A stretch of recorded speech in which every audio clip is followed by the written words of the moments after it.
justamente la charla. Bueno, buenas tardes. Muchas gracias por estar acá. Un encuentro esperado, porque además, más allá de que había una fecha previa a esta que fue el 22, hay que decirlo, ¿no?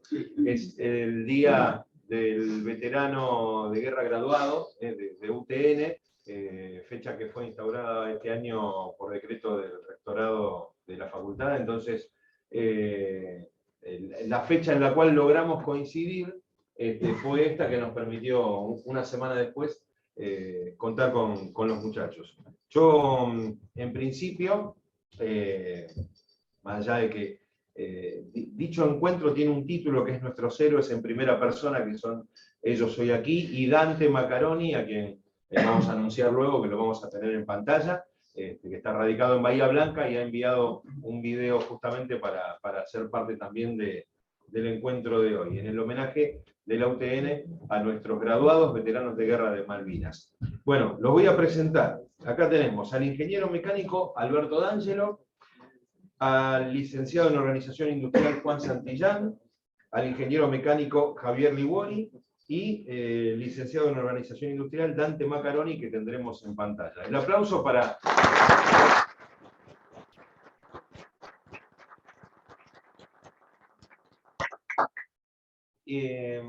Quiero comentarles también que hay fotografías, ¿sí?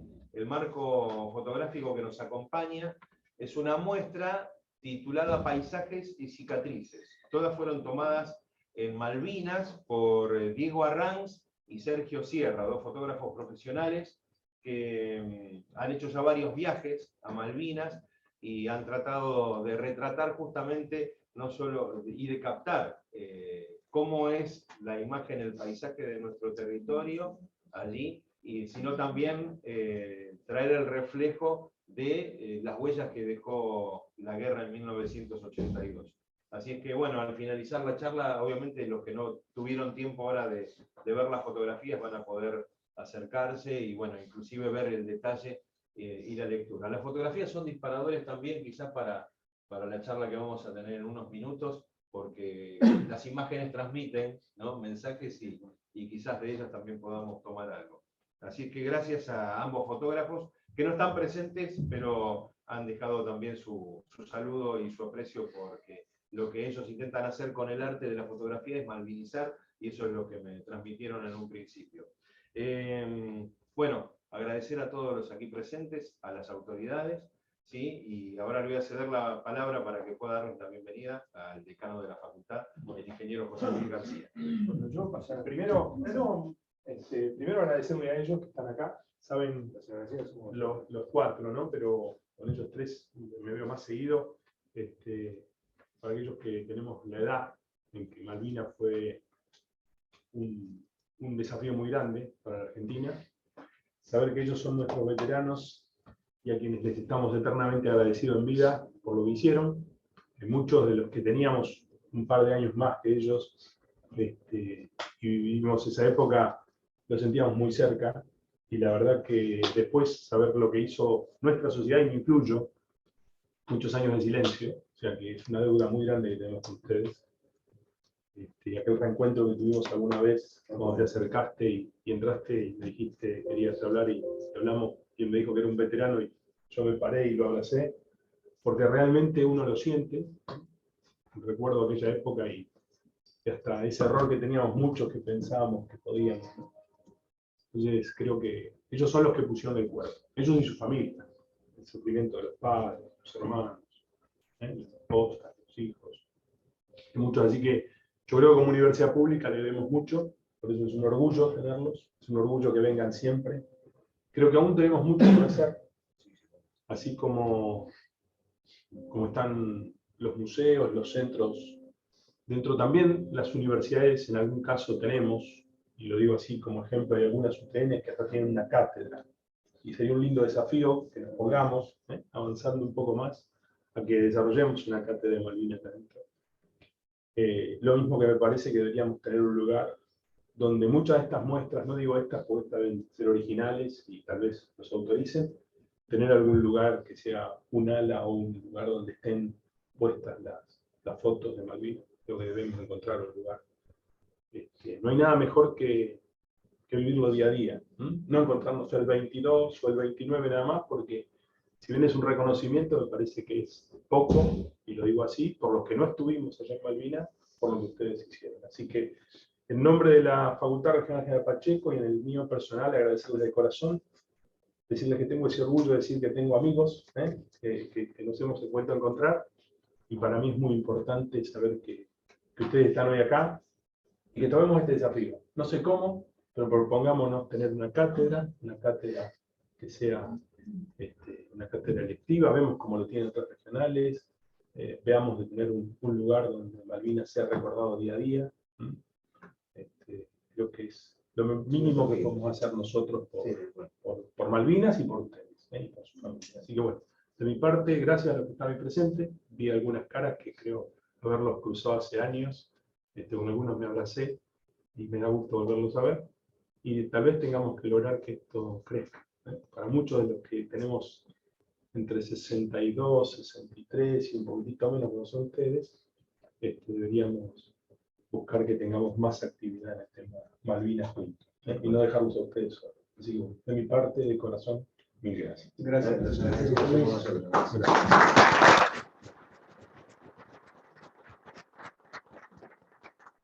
José Luis. Bueno, y después de las palabras del decano, vamos a prepararnos para compartir el primer video del encuentro, así que los invito a ustedes a tomar asiento en las butacas. Voy a correr un poquitito también para este lado.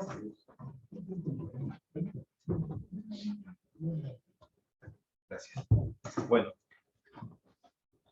el licenciado en Organización Industrial Dante Macaroni. Mi nombre es Dante Macaroni. Soy aviador naval y participé en el conflicto de Malvinas con la segunda escuadrilla naval de helicópteros Sea-King.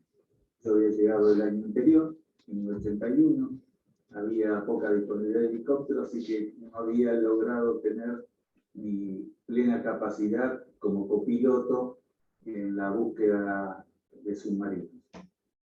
En marzo realicé unos vuelos en la zona de Mar del Plata sin saber los acontecimientos que se sobrevenían, en los cuales pude tener contacto visual y a través de la información del sonarista del comportamiento del submarino en el agua.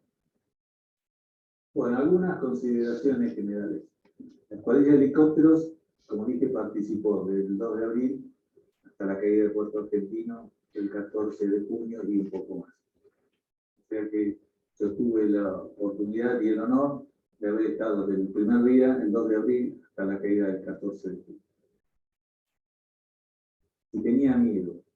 Yo lo puedo decir que el miedo depende del lugar donde uno se encuentre respecto al conflicto.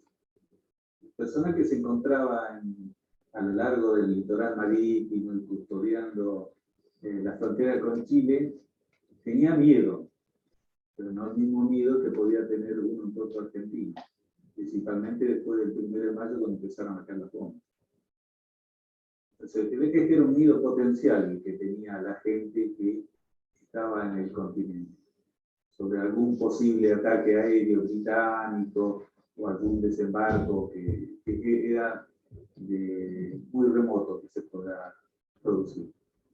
El que estaba en Puerto Argentino, sí.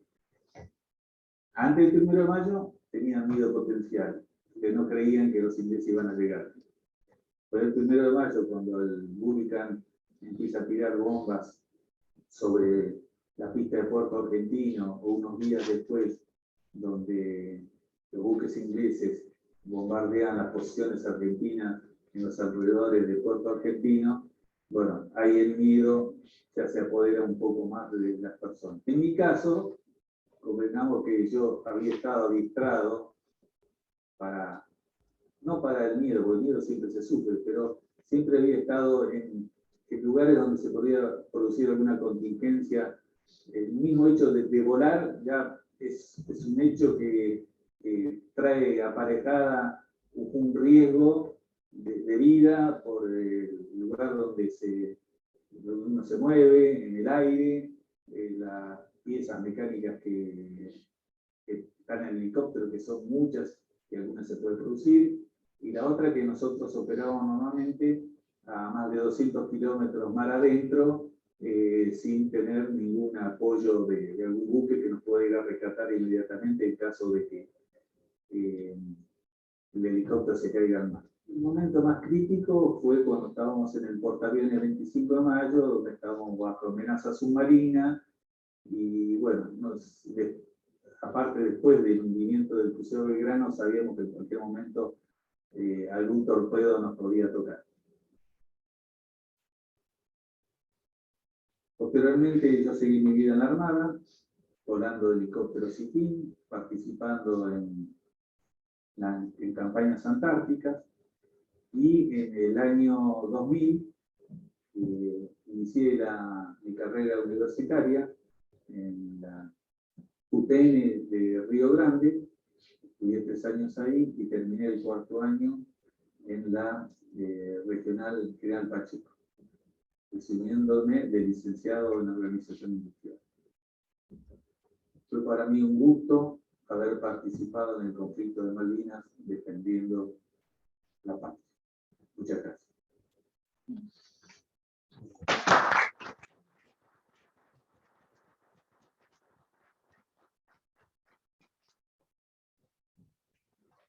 Bueno, vamos entrando en clima.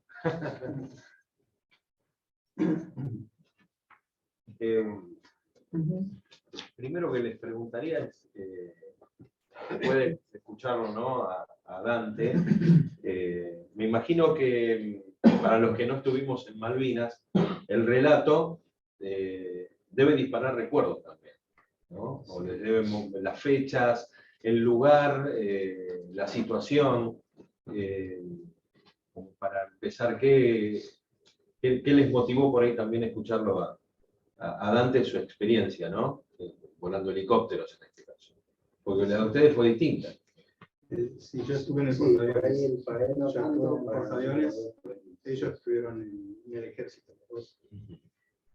Bueno, en mi caso, primero me voy a presentar. Yo ingresé a la escuela cuando tenía 15 años, la escuela mecánica, hice la carrera militar, y a Malvinas fui con 21 años, cumplí los 22 el día del 14 de junio, el día de la rendición.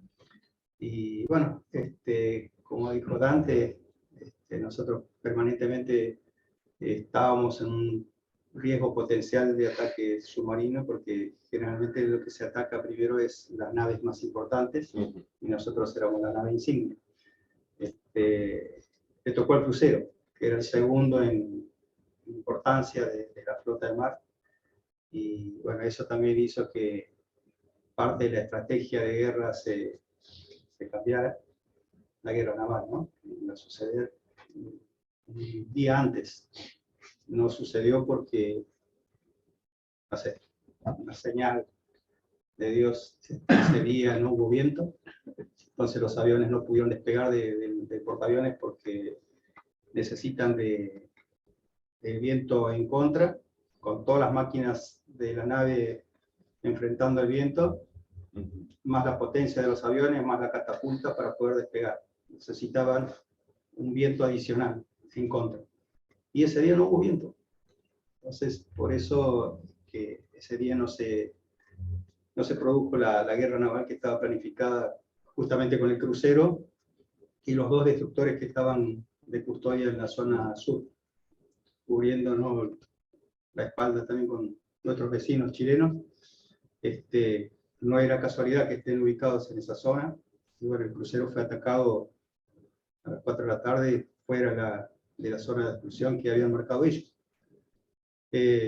Nosotros muchas veces reclamamos que fue un crimen de guerra, porque fue algo, la zona que delimitaron fue una zona exclusiva y la marcaron ellos. O sea que el crucero estaba fuera de esa zona de exclusión. Pero bueno, estamos en guerra. O sea que en la guerra hay muchas cosas que por ahí no se respetan, no se cumplen, ¿no? Bueno, sí, es verdad, como dice Dante, uno dice que no sintió miedo, es medio raro, ¿no? Porque sabes que en cualquier momento quizá el miedo de ellos que estuvieron en el frente o en el continente es distinto, porque las opciones son distintas. Estando en el mar, vos no sabés el momento que puedes recibir el torpedo, como les pasó al crucero. Ellos no estaban ni siquiera en el zafarrancho de combate, pero en el zafarrancho de combate vos estás preparado con todo tu equipamiento incluso de primeros auxilios o supervivencia en el caso del mar.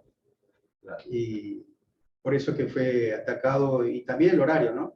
Que eso es una norma que justo a las 4 de la tarde es un cambio de guardia, donde vos tenés mayor movimiento de gente, entonces el impacto es mayor.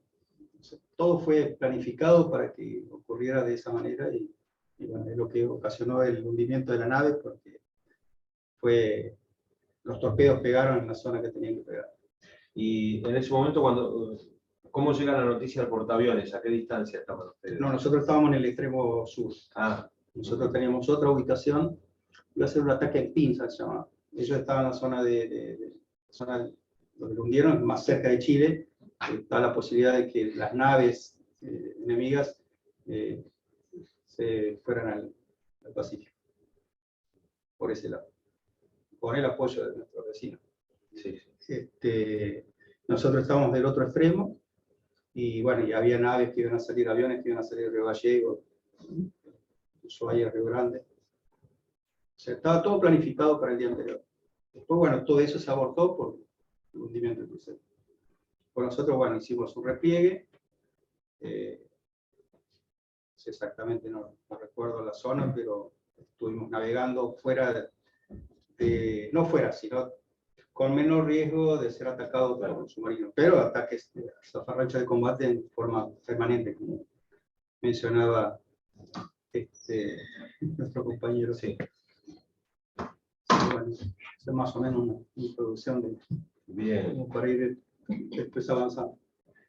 Y Alberto, Javier, que guste. Respecto de bueno, vos por ahí tenías más experiencia, porque habías empezado Tenemos una carrera. cierta preparación. Nosotros éramos soldados solamente. Teníamos un año más que el resto de los muchachos. Éramos clase 61. Vos también, Javier. Clase 61. Con Javier somos compañeros de secundario. Somos compañeros de secundario.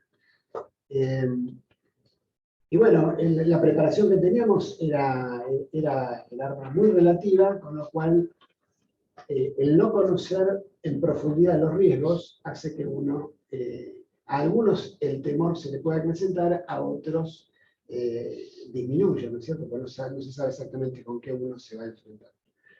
A mí me tocó estar en Puerto Argentino, en una locación muy céntrica que se llamaba y se llama, está igual, el Town Hall de la ciudad. Abajo funcionaba el correo, donde había personal nuestro. Y arriba era un gran salón donde toda nuestra compañía, que era la compañía de comunicaciones mecanizada 10, tenía asiento en lo que hoy es el Jumbo Palermo. En ese lugar estaba nuestra compañía, al lado de Patricios. Éramos alrededor de 200 soldados, completos con sus oficiales también, y nos tocaba dormir en el piso de ese salón. Y teníamos nuestros pozos de zorro en las inmediaciones. La función de la compañía era dar comunicación alámbrica, o sea, tirando cables, al estilo de la Segunda Guerra, ¿no? Era lo que teníamos. Dar comunicación al comando de la brigada y dentro de la ciudad, ¿no es cierto? Así que nos habían dividido en varias secciones. Algunos nos quedábamos más en Puerto Argentino, otros salían durante el día a tirar líneas y volvían a la noche a Puerto Argentino.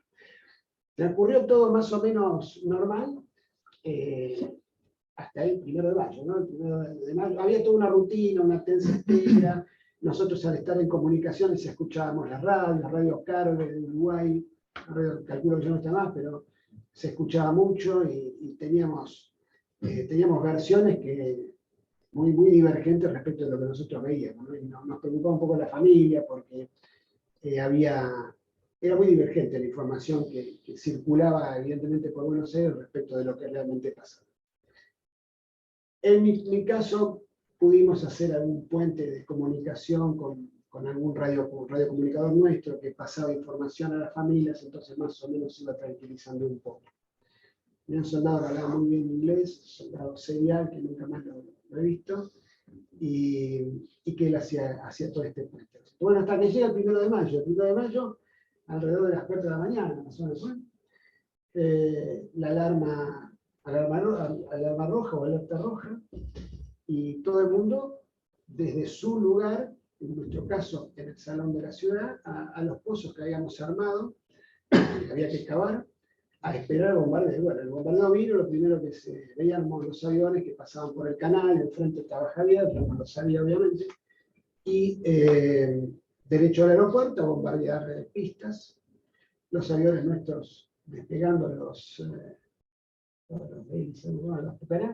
poquitos que ya no quedan más, a despegar, a revolotear, porque no había capacidad de fuego para eso. Las ametralladoras que habíamos colocado, que colocó la artillería de Fuerza Aérea alrededor de la posición nuestra, empezaron a tirar, se trabaron inmediatamente. La que teníamos nosotros ahí al lado, que no la operamos, pero que se trabó inmediatamente.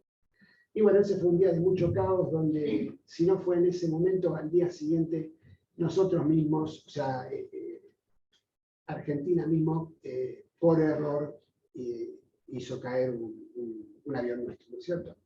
Después la cosa mejoró un poco, pero fue un momento de mucha desorganización, mucha tensión.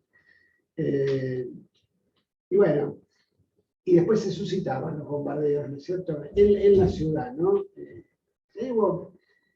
En Malvinas todas la pasamos no muy bien, digamos, ¿no?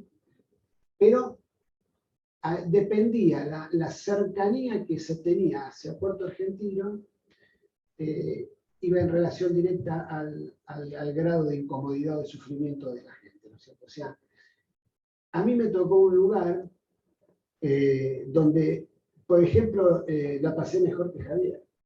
Javier le tocó otro lugar donde estaba un poco más comprometido. Yo tuve la suerte de estar en la ciudad, entonces, si bien los bombardeos iban para todas partes, en la ciudad el hambre, yo no pasé hambre. Yo no pasé hambre. Estaba cerca Estábamos del cerca poblado. claro, estábamos cerca del puerto, todo el abastecimiento ahí se hacía un poco por los círculos al aeropuerto, y la mayor parte por barco, ¿no? Al puerto de Puerto Argentino. Y el puerto de Puerto Argentino estaba muy cerca de nuestra localización. Entonces siempre los soldados que se requerían para bajar, descargar los barcos, venían de la gente que estaba en Puerto Argentino. Entonces era difícil que hubiera problemas de hambre en nuestra localización.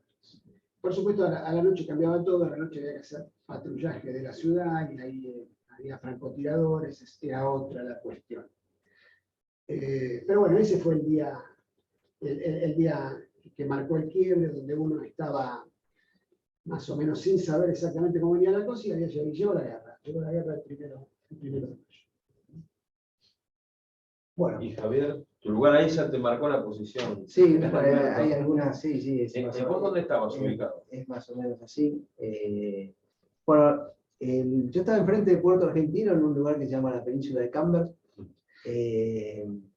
Pero bueno, yo empecé a cursar en el año 82 acá en la facultad, hasta el primer año. Y bueno, ya había hecho el servicio militar el año anterior y me ha ido de baja. Y bueno, me convocan nuevamente. Y bueno, me convocaron los primeros días de abril y estuve unos días acá, hasta que en un momento llegó la orden de marchar y nos fuimos. Primero estuve en Comodoro Rivadavia unos días y después crucé a Malvinas. Llegué a Malvinas el 29 de abril. Yo estaba en una unidad de artillería de defensa aérea y nosotros fuimos por un lado y las piezas de artillería fueron por otro. y cuando el 1 de mayo ocurrió el inicio de las acciones bélicas, las piezas de artillería no habían llegado todavía a Malvinas. Por esto de que estaban muy cerca del puerto, el buque que las traía estaba muy cerca del puerto, pero no permitieron que pueda ingresar por los ataques. Y el barco que los traía se fue mar adentro para buscar protección. Entonces, había en algún momento, los que conducían dijeron, bueno, tenemos dos opciones. O vamos a buscar los cañones al medio del mar, o esta unidad de artillería pasará a ser una unidad de infantería. Bueno, tuvimos la suerte de que alguien decidió que fueran a buscar las piezas al medio del mar. Así que del 2 de mayo hasta el 7 de mayo integré digamos, un grupo de personas que a bordo de un barco muy chiquito se introdujo en el medio del mar, en el estrecho de San Carlos, para hacerse de todas las piezas de artillería, cocina de campaña, carro aguatero, munición, bueno, toda una serie de cuestiones que hacían que pudiéramos operar como unidad de artillería. Bueno, ahí la primera pregunta que decían acá, si tuve miedo, sí, ahí sí tuve miedo, porque ahí no la pasé. Nos agarró un temporal, ese barquito que todavía estaba vacío y que se usaba para transportar ganado, digamos, dentro del ámbito de la isla tenía esa función. Bueno, la tormenta que nos agarró fue tal que casi se hunde.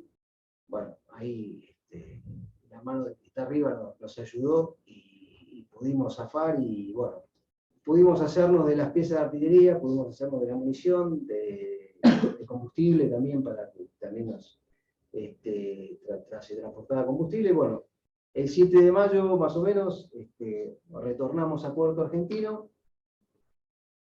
y bueno, bajamos las piezas de artillería y el 8 de mayo, 8, 9 más o menos, nos cruzaron a nuestra posición definitiva, que es la península de Camber. Nos cruzamos en una acción así también media que no habíamos ni practicado, que nos cruzaron con un helicóptero.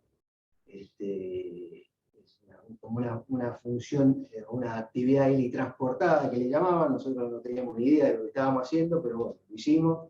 Por suerte salió bien. Y a partir del 8 o 9 de mayo estuvimos instalados en Puerto Argentino.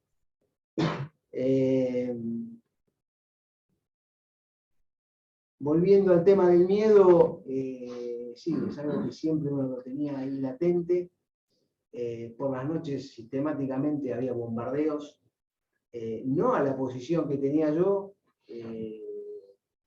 pero uno los escuchaba y eran permanentes, y veía los reflejos de cuando explotaban las bombas y eso estaba siempre ahí, y siempre eso.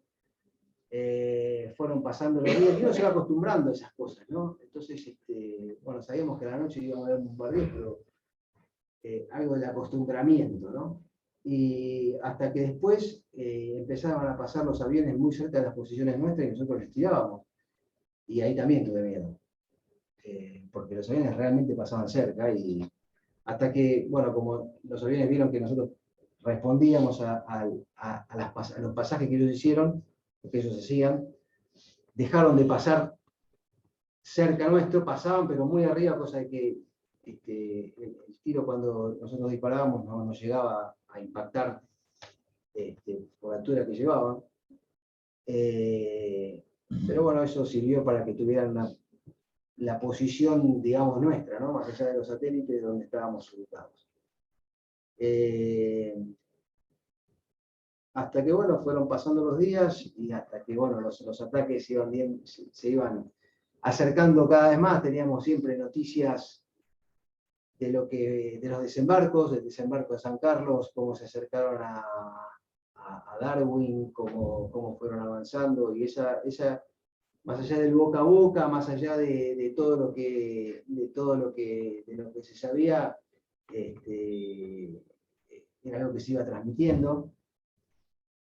Pero bueno, uno fue fue pasándolo todo eso. Yo tuve mucha suerte. En una pieza de artillería la compone un suboficial y 7 soldados. A mí me tocó un grupo de primera. Y eso la verdad que lo tengo que reconocer. A mí fue lo que me posibilitó poder seguir adelante. No todos tuvieron esa suerte, no todos tuvieron esa suerte. Pero bueno, hasta que bueno, llegó el último día, que fue el día más crítico para nosotros. Entramos en combate, recibimos, por suerte no tuvimos bajas en esos combates, donde hubo un desembarco británico cerca de una de las posiciones de la primera sección. Y bueno, nuestras piezas de artillería, de tanto disparar, se trabaron también, como comentó Alberto, fue el mismo caso. La tuvimos que utilizar y después, bueno, tuvimos otra acción que tuvimos que transportar munición a unos oficiales comandos, porque había una posibilidad de nuevo ataque a nivel terrestre, y bueno, y ahí sí recibimos mucho fuego de artillería naval sobre las posiciones que teníamos, y bueno, ahí sí también volví a tener mucho miedo, y ahí sí que me salvé. Siempre es algo que comento, que cuando empezó el bombardeo,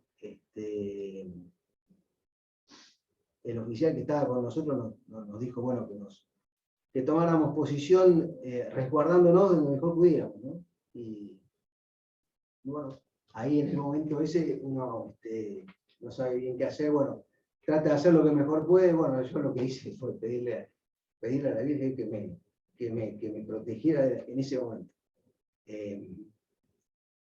Bueno, yo encontré como una especie de agujero, una piedra, y ahí me ubiqué, y bueno, una bomba cayó muy cerca mío. A mí esa bomba, lo único que me produjo fue que me cayó tierra de donde había picado, porque picó atrás mío, y mató a 2 compañeros míos. Pero bueno, lo pude, ahí también, como hablando de temas de miedo, también lo pude expresar y lo pude vivir, que sí, es tremendo el tema del miedo. Así que bueno, y pasó eso, vino el repliegue, y bueno, y ahí se terminó todo. Por lo menos ese día fue el 14 de junio, que el día que terminó la guerra. Siempre a mí lo que me queda como gran reflexión de lo que me tocó es que a mí lo que me salvó fue el grupo con el que estuve. Éramos 7 soldados y un suboficial. A mí me tocó un suboficial que hoy ya no está entre nosotros, falleció, pero un tipo que me merece todo nuestro respeto. Así que bueno, eso fue un poco una síntesis de mi experiencia. ¿Te acordás el nombre? Sí, Julio Guevara. Julio Guevara. Era cabo primero y llegó hasta sargento primero, por lo que sé. Yo lo vi un año después, y después no lo vi más. Vivía en San Luis, y ya hace unos cuantos años que falleció. Gracias. No, Gracias por el dato. a ustedes por esta oportunidad que me dan de ser siempre bien recibidos en esta casa, que es nuestra casa, ¿no? Algo que me muerdo los labios para tratar de no interrumpir, ¿no? Algo que escuché mucho este año también, después de participar de un ciclo de charlas sobre Malvinas en Tigre, que Juan también estuvo por allí, tuvo oportunidad de ir.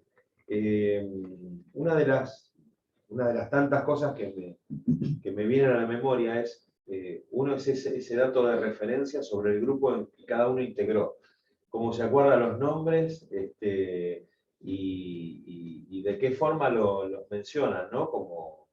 Y el tema que estamos hablando, todo este relato tiene 40 años, ¿no?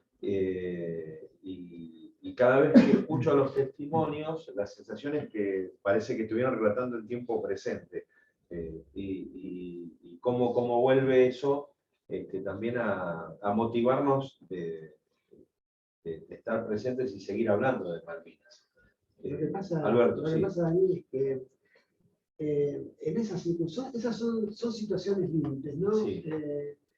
que a nosotros nos tocó de casualidad, en definitiva, le podía haber tocado a José Luis. Nosotros no pedimos ir a Malvinas, nos tocó y fuimos. Y hicimos lo mejor que pudimos, ¿no es cierto? En esas situaciones límites se forman relaciones interpersonales que son similares a las que uno hace en el secundario, en la adolescencia. Vos viste que en la adolescencia vos por ahí te podés estar 30 años, 40 años sin ver a alguien y cuando lo ves el tiempo no pasó, es lo mismo, me pasó hoy a mí con un amigo mío, con Marcelo Pérez, que hacía, no sé, decenas de años que no lo veía. Y cuando lo vi fue como volver a la adolescencia. Eso nos pasa cuando nos juntamos con los grupos de veteranos cada tanto. Yo trato de rayarme un poco, pero cada tanto, porque a veces se viene, otras veces no. Porque uno ve, todos vamos envejeciendo, algunos envejecen mejor, otros envejecemos peor, entonces depende de cómo le fue la vida a cada uno, a veces te golpea demasiado. Pero la primera vez que nos cruzamos, que fue a los 20, o sea, yo personalmente a los 25 años de Malvinas, y con los muchachos con los que nos encontramos era como si estábamos ahí, o sea... Como que tiene un pasó. Claro, claro, y podés contarle intimidades y cosas que le contás a un amigo, ¿entendés? Porque no, esa relación se forma y queda ahí, qué sé yo. Los sociólogos lo sabrán explicar mejor que un ingeniero. Pero eso, Cada vez se hace más fuerte. eso sucede. Sí, Nosotros, me dio mi relato. Mi compañía tuvo un muerto en Malvinas, que fue el soldado Ignacio María Indino, un muchacho que era, yo te lo conté en alguna otra vez, aquí en la facultad. Era un muchacho hijo único de madre viuda. No tendría que haber hecho ni la conscripción, ni haber ido a Malvinas, pero él no se excusó, le tocó y fue. Y se murió el 11 de junio del 82, 3 días antes que terminara todo. Y se murió por un bombazo, una bomba, un misil, que terminó cayendo en el cuartel de los Royal Marine, ¿te acordás? El cuartel de los Royal Marine, donde había un puesto supuestamente de radio, él era radiooperador y hablaba bien inglés también. Y bueno, de casualidad lo mató a él y a otros dos, creo. Yo recuerdo a mi compañero, era un muchacho con el que estábamos en la compañía, yo ya estaba de baja también cuando me tocó reincorporarme. Él también se había ido de baja y habíamos compartido con otro grupo de amigos lo que se llamaba, era la parte administrativa del cuartel, se llamaba la mayoría, porque estaba a cargo, la compañía estaba a cargo de un mayor. Así que compartimos mucho tiempo juntos. En Malvinas no, porque él estaba en otro lugar, pero bueno, nos llegó esa noticia y este fue el único soldado muerto de nuestra compañía, lo quería nombrar, Ignacio María Indino, de la zona sur. Bien, gracias por recordarlo. Está, Sí, otra cosa que sí. yo un poco quería destacar, que hace el tema de por qué se formaron estos grupos de amistad tan fuertes, ¿no? Nosotros estábamos con nuestra pieza de artillería oficial, 7 soldados, y estábamos en el medio del campo. O sea, no había nada, ni montaña, ni avenida. La pieza de artillería que estaba más cerca estaba a 500 metros, para un lado y para el otro. O sea que convivíamos ahí, nosotros éramos una comunidad que estaba ahí, y eso a lo largo de los 45 días que duró todo el conflicto, que nosotros estuvimos ahí, desarrolló una amistad muy, muy fuerte, porque convivíamos todo el día, o sea, y era compartir lo poco, mucho, bueno o malo que teníamos, lo compartíamos entre los 8. Entonces eso hace que el concepto de amistad que se desarrolló entre nosotros sea muy fuerte. Pese a que no nos vemos nunca, y si nos vemos 2 veces al año o 3 veces al año, es mucho. Es cierto que ahora el tema de estar en contacto por el WhatsApp, eso hace que estemos un poco más cercanos. Pero este tema de lo que es la amistad entre los veteranos es un tema así bastante de destacar, ¿no? Sí, sí, es verdad. Yo les quería comentar también, en el caso mío, nosotros nos juntamos los de mi promoción, que entramos todos con 15 años a la escuela, nos empezamos a juntar hace cosas de, bueno, yo que soy uno de los más nuevos, hace 5 años. Hay algunos que se empezaron a juntar un poquito antes, pero también, pues, gracias a las redes sociales, empezamos a ubicar a distintos compañeros y todos los años nos juntamos en Córdoba y ya somos cerca de 20. Y es como que si fuésemos hermanos. La camaradería que hay, el respeto, todo se comparte. Nos vemos, como decía Javier, nos vemos 1 o 2 veces al año, pero es como que estuviésemos todo el día juntos. El celular nos mantiene por ahí más actualizados con la información y cuando nos vemos es como que te encontrás con un hermano o más. Es muy fuerte. Yo los escuchaba y no pude dejar de acordarme de los 2 amigos que partieron este año, 2 veteranos de aquí de la sede de Pacheco, el Gordo Vasco, Alejandro Vasco y Patricio Rousseau, que falleció hace muy poquito. el 17 de agosto. 2 del mismo regimiento, socios de nuestra institución de acá de Tigre. Fue un golpe durísimo. Personas muy, muy activas, muy queridas, y malvineros. ¿Ustedes los 3 tuvieron la oportunidad de volver a las islas en estos años? Yo tuve oportunidad con un grupo, pero no fui. Tuve oportunidad de ir, me invitaron, lo pensé y todavía no era el momento, no fui. Honestamente, recuerdo casi todo, ¿no? Hay algunas cosas que por ahí creo tener el recuerdo y cuando nos juntamos con otros muchachos empiezan a haber algunas versiones diferentes y uno trata de unir las partes para ver realmente qué pasó, porque a veces la mente nos juega algunas cositas, ¿no? Pero hoy yo no tengo la necesidad imperiosa de volver a Malvinas. En parte porque también me gustaría volver con mi familia para mostrarles dónde estuvimos a esa edad, Claro. pero creo que la nostalgia en general, no solo por el tema Malvinas, sino por el paso del tiempo, tal vez me juegue en contra y no lo haga, no sé, lo tengo que definir. Pero no tengo esa necesidad de volver. Supongo yo que cuando vinimos rápidamente nos encauzamos de vuelta en la vida académica, o en la vida laboral o con la familia. Es como que dimos vuelta, por no con algunos muchachos con los que yo hablo, dimos vuelta rápidamente esa página y lo absorbimos más o menos bien. Hasta que la facultad, José Luis y otros amigos nos empezaron a hacer caricias al alma.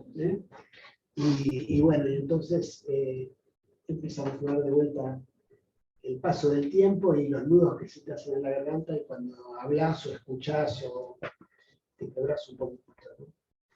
Así que la verdad que no sé si me haría bien volver a no, pero tuve la oportunidad y decidí no hacerlo todavía. Bien. Y pensaba, mientras vos relatabas esto, ¿no? Al ver las imágenes, siempre hay una que pregunta, que es la de la zapatilla, dicen, ¿qué es eso, no? ¿Alguno quiere contar la anécdota de la zapatilla flecha? Sí, bueno, era parte del equipo. Parte del equipo, sí, nosotros, no sé tu caso, no sé tu caso, pero nosotros que estábamos en el ejército, había un equipo básico y bueno, las zapatillas flecha eran parte del equipo, blancas. Y eran blancas, sí. Tenía que ser blanco. En un suelo bastante difícil para, ¿no? Bueno, eso formaba parte un poco del desconocimiento que había respecto de dónde iban. Por eso están ahí.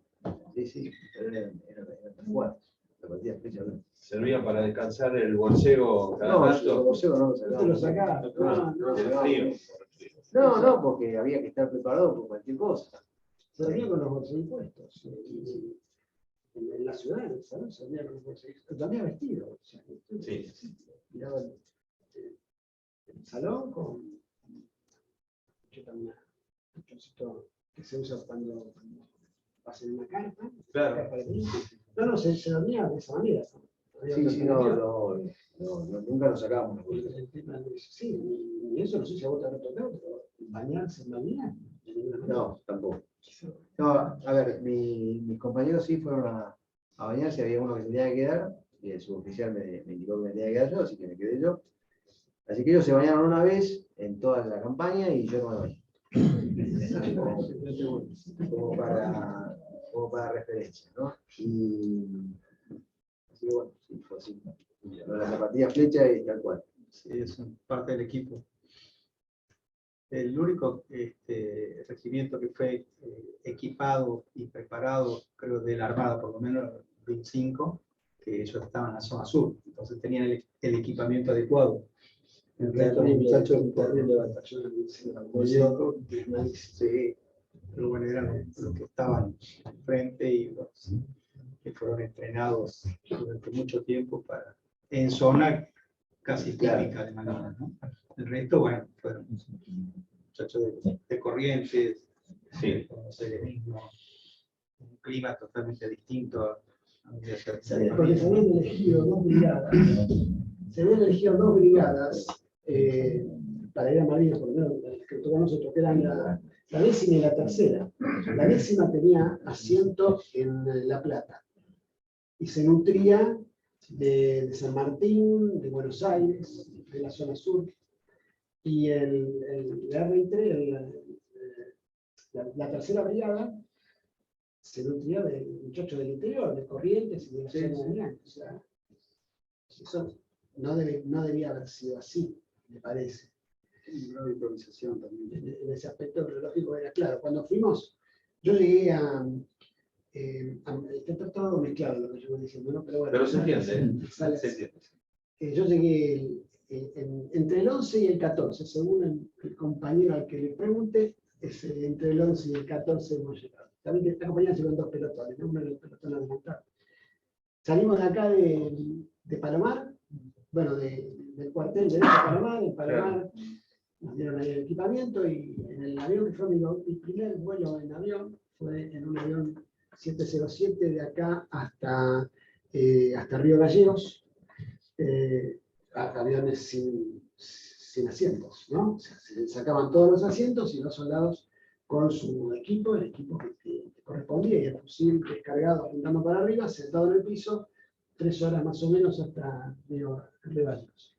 En Río Gallegos había que alojar a la compañía, éramos 200 y pico, ¿no? ¿Dónde iban a alojar? Porque no salíamos inmediatamente. Así que nos alojaron en la cárcel, soltaron a todos los pocos presos que había y me tocó una celda espectacular con una cucheta ahí a medio metro del piso, sin colchón, era muy buena. Y al día siguiente nos fuimos a Malvinas en un 737, lo que decía la chancha, ¿no? En un 737 tuve la oportunidad de avisar a casa a mi madre que me iba a Malvinas, que se quedara tranquila, que yo me iba a comunicar. Y bueno, y llegamos a Malvinas. Y estuvimos hasta el 20, entre el 20 y el 22, porque hay algunas diferencias con... Generalmente los veteranos pedimos un certificado, hoy se puede hacer fácilmente, a Cruz Roja Internacional, porque al salir de Malvinas había que dar el nombre, el grado, y se anotaba, ¿no? Los ingleses anotaban, y después eso se pasa a algún registro oficial que es la Cruz Roja. Así que generalmente pedimos el certificado y aparece el certificado con el nombre, con qué barco uno vino, me tocó volver con el almirante Iriza. Y ahí en ese certificado dice que volví el 23, salí de Malvinas. Yo tenía en mi memoria que había salido el día 20, ¿no? 6 días de prisionero de guerra, como todos en el aeropuerto. Y ahora me perdí por dónde ir y por qué les iba a contar porque arranqué por ese tema. Vos hiciste una pregunta, si volveríamos a Malvinas, o si tuvimos posibilidad. Bueno, parte de mis compañeros, de estos 7 con los que conviví, todos volvieron. Por supuesto me dijeron. A mí, cuando yo hice el servicio militar, mi apellido es Liguori, ascendencia italiana. Y un suboficial me dijo que yo tenía cara de turco, y entonces a mí en la colima me dicen el turco. Entonces yo soy, en el ámbito de mis compañeros, soy el turco libre. Entonces me dice, turco, vos tenés que venir con nosotros. Uno de mis compañeros que fue a Malvinas me dice, vos tenés que venir con nosotros. Y yo digo, no, yo ya Malvinas ya fui, yo ya no conozco más. No, turco, vos tenés que venir con nosotros. Bueno, ahí medio se me armó yo dije, no, mira, con esto yo tranquilo, andaba jugando, yo no voy. Así que bueno, tuve la posibilidad de ir, yo no volvería, no, es algo que no me trae gratos recuerdos, así que no, se me dio la posibilidad, o tuve la posibilidad, el ofrecimiento por lo menos, pero no, decidí no volver. Así que bueno, un poco también Bien. dar por sentada mi posición. Bueno, y es respetable. No, sí. Es totalmente respetable. Me parece un buen momento para que alguno de ustedes que quiera pueda hacerle preguntas. Si tienen algún interrogante. Por favor. ¿Tu nombre? Marcelo. Marcelo. Mucho gusto, buenas tardes. ¿Cuál fue la reacción de ustedes, no? Padres, madres, hermanos, hermanas, el día que llegó la cédula? Bien, voy a defender la patria, uy, ¿por qué a mí? En mi caso no llegó la cédula. Era un llamado telefónico de un suboficial de la compañía que avisaba que había que presentarse en la compañía. Yo sabía que estaban reclutados, yo estaba fuera yo me había ido en noviembre y el llamado fue luego del 2 de abril, ¿no? 3, 4, 5. Así que estaba en Mar del Plata. Y volví porque sabía que estaban llamando y bueno, me llamaron a mi casa y bueno, va y se presenta, ¿no? Siempre estaba la opción de no ir porque ya te digo, no es que te iban a venir a buscar a tu casa, no sucedía así. De hecho, la compañía se fue a la guerra con una cantidad de muchachos que llegaron tarde porque estaban en otros lugares del país y se quedaron en la compañía. Así que no hubo cédula en mi caso, y si querías evitar ir a Malvinas, lo podías haber hecho. Pero la verdad es que no se te cruzaba eso. Éramos muy jóvenes, también no se cruzaba. Mi padre me decía, mira que él era italiano, y pasó la Primera Guerra y recordaba que en el pueblo venían, cuando sabía que llegaba un barco para reclutar soldados, era muy común que, a él le tocó muy chico, ¿no? Pero a otros hermanos que el padre los mandaba al campo, a la campiña, a esperar a que el barco se vaya. Entonces me lo comentaba, no me inducía, pero me lo comentaba. Y la verdad es que no se te cruzaba por la cabeza no ir. Y tampoco tenías, no era ni patriotismo ni nada, era simplemente no se te cruzaba por la cabeza no ir. Yo no tuve cédula, respondiendo. Bueno, en mi caso, no tuve opción, no tuve cédula tampoco. Yo había entrado a los 15 años y estaba a bordo del portaaviones. Nosotros no sabíamos de esta operación, nadie, hasta nos enteramos que íbamos a Malvinas cuando ya estábamos navegando en el canal, ya en alta mar. Nos reúne el comandante y nos dice que íbamos a formar parte de la historia porque éramos parte de la operación Rosario, que se llamó, que era recuperar las islas. Y bueno, así lo hicimos, y no tuvimos chances de optar. Al contrario, toda la dotación y creo que todos los que estábamos a bordo, orgullosos de haber participado en la gesta, ¿no? Bueno, en mi caso, más o menos parecido al de Alberto, no hubo cédula, a casa vino un muchacho, un veterano que también es egresado tecnológico, Jorge Podestá. A él lo habían llamado, en casa no había teléfono, a él lo habían llamado y le dijeron que se tenía que presentar el otro día, y eso fue por un lado, y como a la hora, qué sé yo, cae un soldado un compañero nuestro, Julio Viera, que o sea, llega a la casa de Jorge y le deja una cédula de llamada. Y le dice, a Jorge le decimos Chopper, Chopper, te tenés que presentar mañana, ¿qué sé yo? ¿A quién más le podemos avisar? Y vamos a avisarle al Turco. Entonces venía a la casa. Y bueno, me dijeron, che, Turco, mañana tenemos que estar allá. Y entonces Chopper me dice, che, Turco, vamos. Y entonces un poco, ahí digamos, obviamente fui, pero también tenía presente que estábamos en un gobierno militar, ¿no? Y el hecho de no presentarte podía traer alguna consecuencia. A mí lo primero que se me pasó por la cabeza fue eso. Y más a un llamado a este tipo. Por un lado. Y por otro lado, Julio me dice, che, pero no pasa nada, ¿eh? No pasa nada, vamos. Ustedes vengan que no pasa nada. Y sí, y fue tal cual, porque nosotros tuvimos como 10, 15 días que estábamos ahí, salíamos todos los días. Yo incluso he venido acá a la facultad. Obviamente volví a ser soldado porque me cortaron el pelo, todo ese tipo de cosas. Pero sí, no pasaba nada, hasta que en un momento dado pasó. Pero bueno, fue así. Un poco la inconsciencia de volver, y otro poco en el ámbito que estábamos, ¿no? En el ámbito de un gobierno militar que no podía saber qué consecuencias podía pasar. Después también un poco lo que dijo Alberto, ¿no? Algunos volvieron mucho después, se los convocaron, no acudieron de inmediato y se quedaron haciendo guardia del cuartel, ¿no? Cuando fueron, ya todo el grupo de artillería se había ido, dijeron, se presentaron y dijeron, bueno, sí, póngase a hacer guardia. Quedó ahí, no tuvieron ninguna consecuencia. ¿Alguna otra pregunta? Sí, por allá. Alan. Sí, mi nombre es Alan.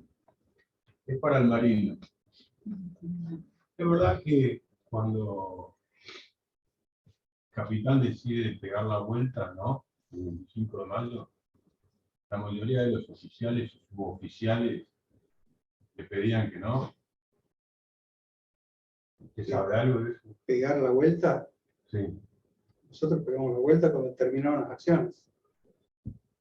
Hay muchos mitos que se crearon alrededor del portaaviones 25 de mayo. Nosotros fuimos en la Operación Rosario, fuimos los primeros con la flota, parte de la flota de mar, en hacer la operación de recuperación de las islas, con nuestro compañero helicópterista que también estuvo a bordo y que él desembarcó en Malvinas con su helicóptero. Nosotros cumplimos con el objetivo que teníamos que cumplir, que nos encomendó el comandante de operaciones navales. Y no hubo ningún oficial o suboficial que haya dicho algo fuera de las órdenes que recibíamos de parte del comando. No, la pregunta era si estaban de acuerdo en querer volver, o sea, pegar la vuelta. Que nosotros no volvimos, nosotros seguimos con las operaciones propias que nos encomendó las operaciones que tenemos que hacer. Conté hoy al principio, no sé si estabas, nosotros antes que hundiera el crucero, iba a haber una operación, se llama la operación Pinson, donde iba a haber una guerra naval. No se hizo y después cambiaron la estrategia de combate. Nosotros salimos de las 200 millas delimitadas por los ingleses y nos quedamos a resguardo en la zona del continente, digamos, alejados de las 200 millas para evitar el ataque de submarinos. Volvimos cuando terminaron las operaciones.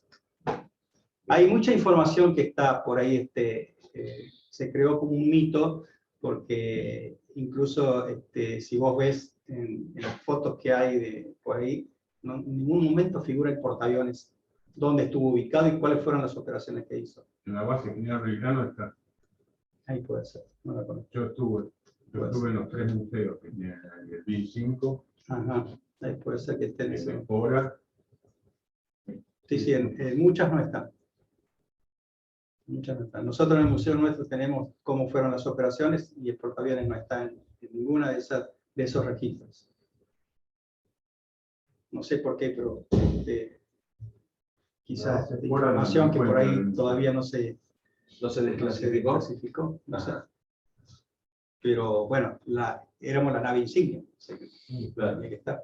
Nosotros llevamos custodiados por 2 destructores y 2 corbetas. Destructora Santísima Trinidad, Hércules, Guerrico y Drum. Ellos tenían sonar. Marcelo. Si no hay nadie, yo me voy. Sí, por favor. Yo también soy Anda, Marcelo. No, nada, yo le pregunté, dale. No, yo tuve la suerte de conocer a Javier, Alberto, que estudiamos juntos, pero después con Javier estuvimos acá en la facultad. A mí me dispara, lo dijo el decano, el silencio. Y digo, me hago también cargo de mi propio silencio, estudié con Javier siempre. Y hoy lo escucho contar cosas que yo no sabía y somos muy cercanos. A mí me gustaría, siento a 40 años de distancia la importancia que ha tenido la UTN como contención y que Javier, supongo que a vos te habrá pasado lo mismo, dejar de lado ese infierno y, bueno, tener la posibilidad de una universidad pública, gratuita, que vinieron cuando pudieron. Nada, como encontrar algo, ver si podés decir, esto ayudó. Sí, por supuesto. Mirá, yo a veces siento que digo siempre lo mismo. En todo este tema de dar testimonio de lo que me ha pasado, por lo que he pasado, ya había terminado la guerra, estábamos por embarcar, yo volví en un buque inglés que se llama Canberra, y era la madrugada, no sé si serían las 4 o 5 de la mañana, y estábamos en fila en el embarcadero, y estaba con Jorge, porque estaba con Giorgio, con mi fiel amigo, que está invitado ahí, no pudo venir. Y bueno, estábamos ahí hablando de qué íbamos a hacer, ¿no? Y porque bueno, uno tenía la ilusión de volver y de hacer, qué sé yo, de encaminar su vida. Y yo, es algo de lo que siempre digo y nunca me lo olvido. O sea, me acuerdo hasta del momento en que se lo dije, mirá, porque me decía, no, no sé si me voy a poner a hablar con viejo, si buscar laburo, no sé qué voy a hacer. Y yo me acuerdo que lo que les dije es, mira, gordo, porque es un tipo grandote, ¿no? Entonces, yo cuando vuelva, lo primero que voy a hacer es ir a la facultad. Lo primero que voy a hacer. Me lo acuerdo como si fuera hoy. Y me acuerdo que cuando llegué a casa, fue en casa, bueno, mis viejos, mis amigos, mi familia, bueno, una emoción enorme, bueno, pasaron creo que pasaron dos días. Y al tercer día me vine acá, solo. Y me acuerdo que hablé con el ingeniero Luis, que era el secretario académico, me presenté y le dije, mire, lo mío es así, yo recién vine de la guerra, estuve en Malvinas, ese primer año en marzo y ya estoy de vuelta. Y quiero volver a estudiar, quiero empezar, digamos, porque no había ni empezado. Y dijo, bueno, no tengas problemas, me dice, empezá. Me dice, ¿tenés algún referente? ¿Alguien con...? Sí, le digo, yo tengo, bueno, a Marcelo Pérez y Miguel Clemen, que son compañeros míos del colegio también, y que habíamos empezado con ellos. Y me dijo, bueno, vos empezás, sí, empezá tranquilo, y si tenés algún problema, me venís a ver. Pero vos empezás. Decirle a los docentes por qué pasaste y que te querés reincorporar en el estudio y avanzar. no te das cuenta. Y si tenés algún problema, me avisas. Bueno, así que fui docente por docente, diciéndole quién era, qué me había pasado y qué quería hacer. Y bueno, me dijeron, si te podés ponerte al día, sí, sí. Y bueno, despacito arranqué. Ese año, en el 82, me fue más o menos bien, en el 83 me fue bastante mal, pero después me reencaminé en el 84 y bueno, y esto fue para mí, visto 25 años después, me di cuenta que esto me sacó.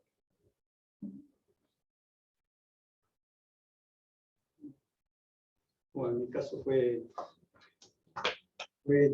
distinto, porque yo después de Malvinas, me quedaban todavía un par de años de contrato, terminé el contrato y me fui. Y bueno, empecé mi vida civil. Mi primer trabajo y único trabajo fue en Alba, en fábrica de pinturas. Y bueno, después nos conocimos con Flavia, que está acá presente. Y después de más o menos 10 años de que pasó el conflicto, más o menos, calculo yo, nadie sabía que yo era veterano Malvinas. Y para entrar a la facultad tuve que hacer el secundario de adultos, los 3 años de adulto en la escuela, y ya habían nacido mis 2 hijos que están presentes. Así que a mí me costó un poquito más. Quería hacer una carrera universitaria porque era la única forma de crecer en mi trabajo. Y bueno, esta facultad me dio esa posibilidad, pero sin saber de mi condición. O sea que eso también es un mérito de la facultad, que no tuvo ninguna contemplación. Al contrario, yo salía de trabajar a las 5 de la tarde y a las 6 estaba acá. O sea, también se lo debo mucho a mi señora, que es una egresada acá también de la casa. Y a la familia, ¿no? Un apoyo también de la familia para poder terminar la carrera y desarrollarme en el oficio, en la carrera que estudié. Hasta el día de hoy estoy ya queriendo largar todo, pero estoy ejerciendo, trabajando en lo que me gusta. Y bueno, y hoy también recibiendo este tipo de reconocimientos es reconfortante. Creo que los 3 o los 4 sentimos lo mismo, de volver después de varios años a estar acá en esta facultad y verla tan cambiada, nos pone bien.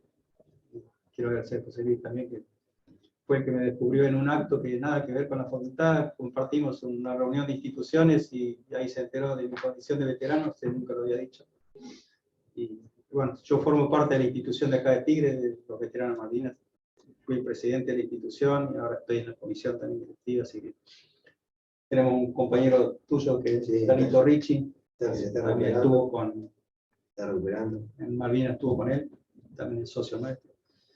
Así que bueno, nada, agradecido por esta posibilidad que nos dan de poder transmitir lo que vivimos. Y creo que nosotros somos los que llevamos la bandera que no pueden llevar nuestros compañeros que quedaron custodiando las islas y a nuestro crucero en el fondo del mar. Gracias. Y bueno, es más o menos similar a lo de Javier. Yo antes de hacer la conscripción, había hecho el ingreso en otra universidad nacional y había aprobado mi ingreso, y antes de empezar surgió Malvinas. Volví y en el segundo semestre del 82 me presenté y arranqué mi carrera. Después quise trabajar, empecé a trabajar,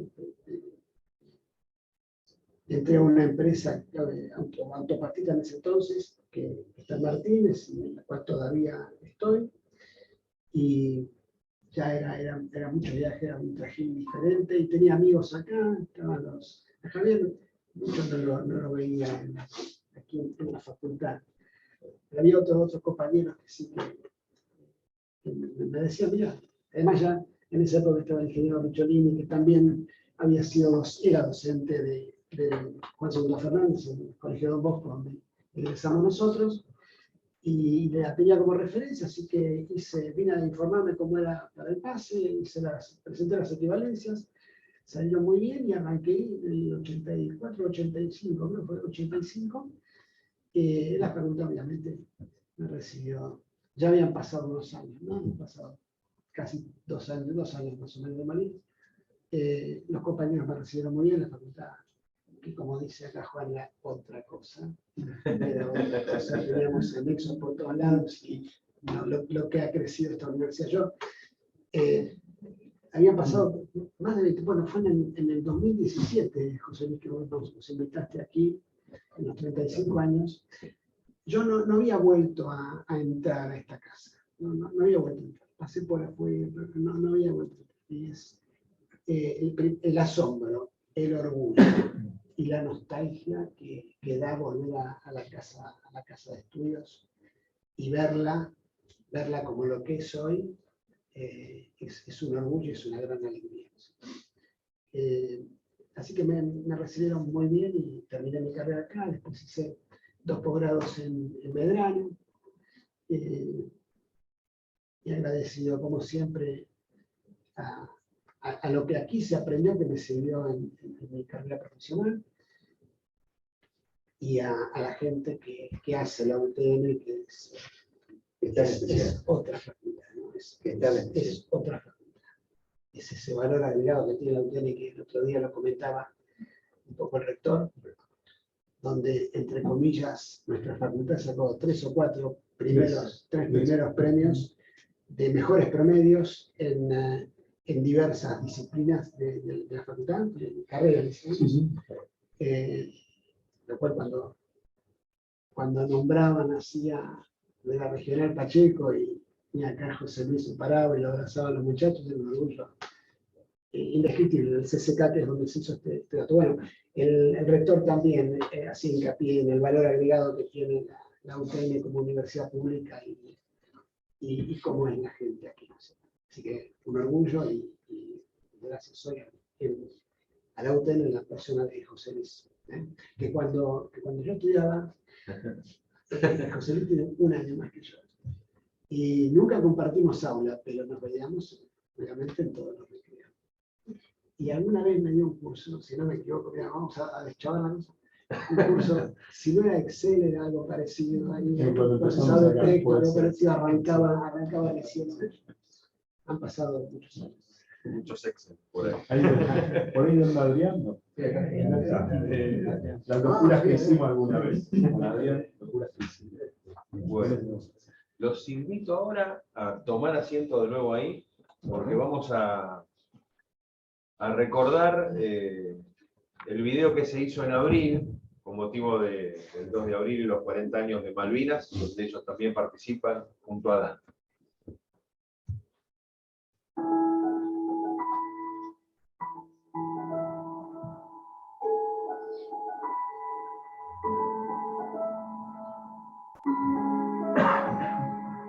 Mi nombre es Juan Santillán, soy veterano de la Guerra de Malvinas y soy egresado de la Universidad Tecnológica Nacional como licenciado en Organización Industrial. Bueno, mi nombre es Javier de Buoni, yo soy ingeniero mecánico, egresado de la UTN, Facultad Regional General Pacheco, y soy veterano de guerra. Mi nombre es Alberto D'Angelo, soy ingeniero egresado de la Universidad Tecnológica Nacional, Facultad Regional General Pacheco. Fui a Malvinas como soldado. Mi nombre es Dante Horacio Macarón. Durante el conflicto de Malvinas me desempeñé en la Armada Argentina con orientación aviador naval y la especialidad helicópterista naval.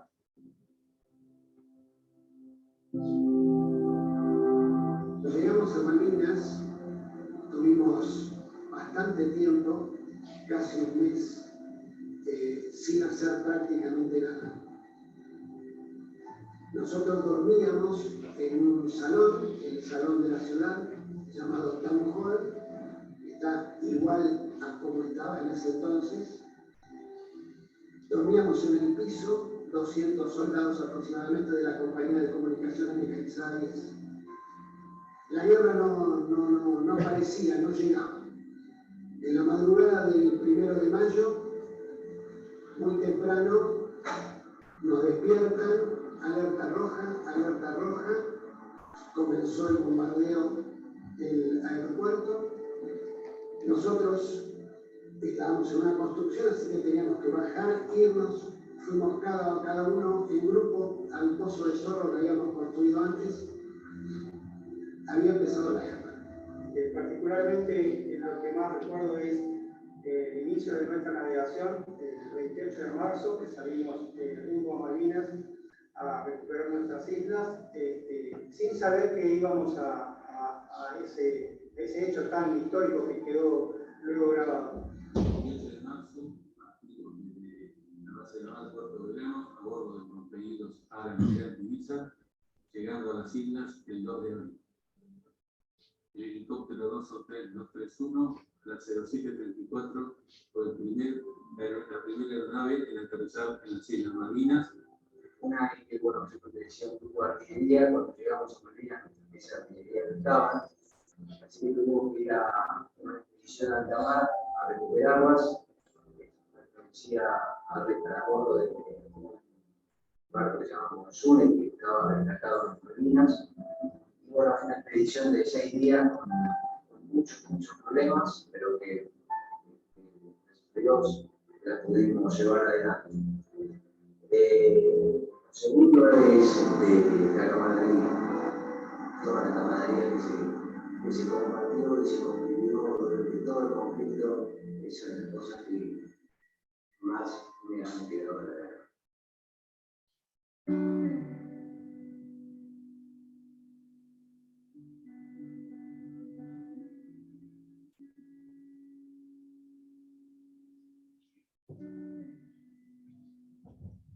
Quiero dejar este mensaje que no es para nada bueno un conflicto armado.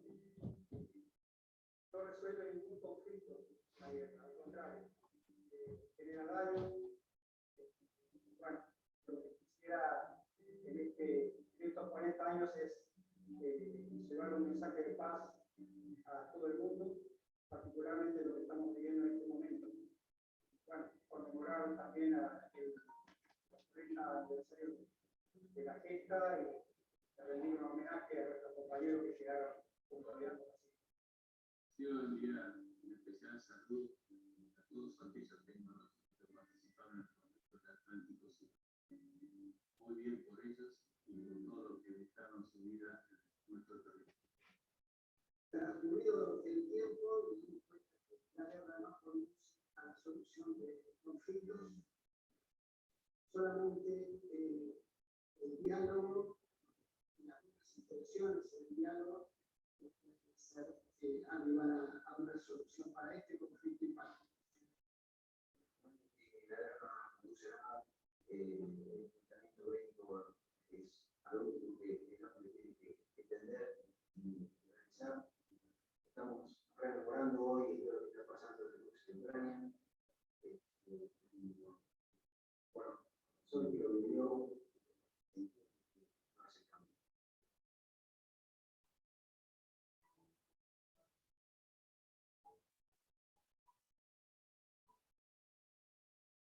Y una vez más, agradecer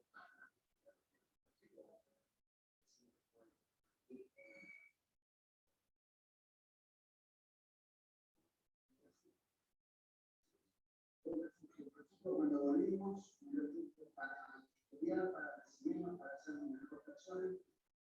A cada uno de los que tocan diferente, la política se propone menos.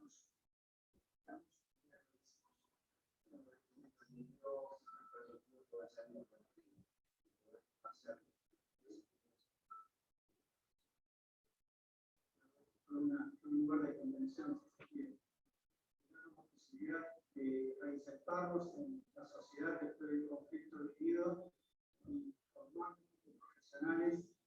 Creo que más que agradecimientos hacia la UTN, Facultad de los Trabajadores. Muchas gracias.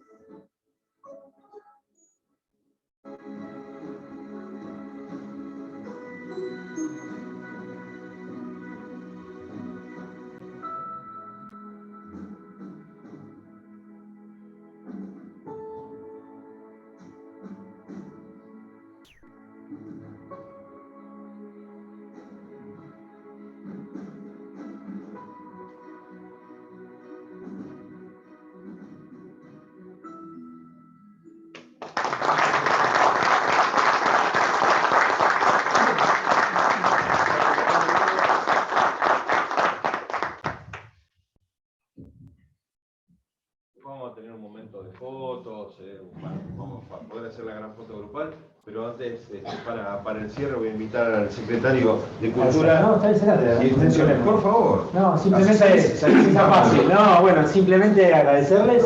El agradecido somos nosotros de habernos compartido esta historia a gente como yo que la vivió desde muy chiquito, de otras maneras, así que les agradezco infinitamente que hayan podido venir y que tengan la valentía de contarlo. No sé, que hay algunas cuestiones no deben ser muy lindas, pero me parecen muy sentidas las palabras que dijo. Así que gracias a todos, gracias a Dani, gracias a la gente que lo pudo hacer posible esto, la verdad que fue un esfuerzo muy importante, y gracias a todos los que vinieron acá a la facultad presencial esta tarde. Gracias, Fernando. Muchas gracias, Daniel.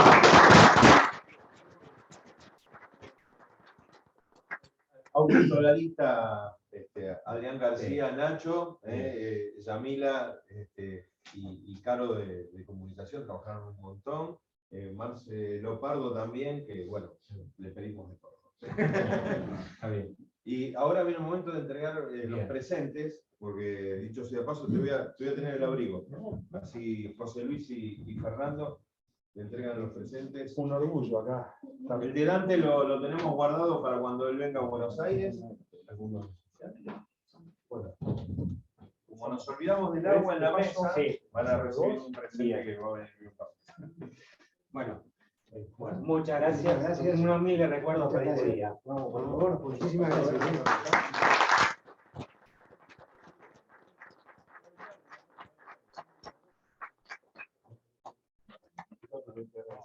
A tu señora también. Gracias. Bueno, no, por favor, simple recuerdo. Gracias por ese día que. No, por favor. Vamos a hacer.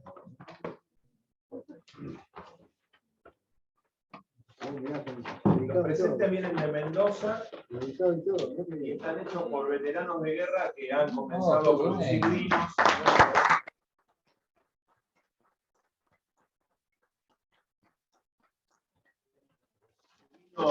Malvinas 40 años y las copas para acompañar también. Muchas gracias. Muchas gracias. Muchísimas gracias. Gracias a ustedes y a sus familias y amigos que han acompañado y a toda la gente de la facultad que ha podido estar. Obviamente, horario de clase, es difícil lograr sacar de las aulas a los futuros colegas de ustedes. Muchas gracias por la presencia y agradecerles a todos que hayan venido. La verdad que para mí es un orgullo, un honor contar con ustedes, contar con la facultad. Hoy venía para acá, pensaba, vuelvo a casa. Vuelvo a casa. Gracias. Gracias a ustedes.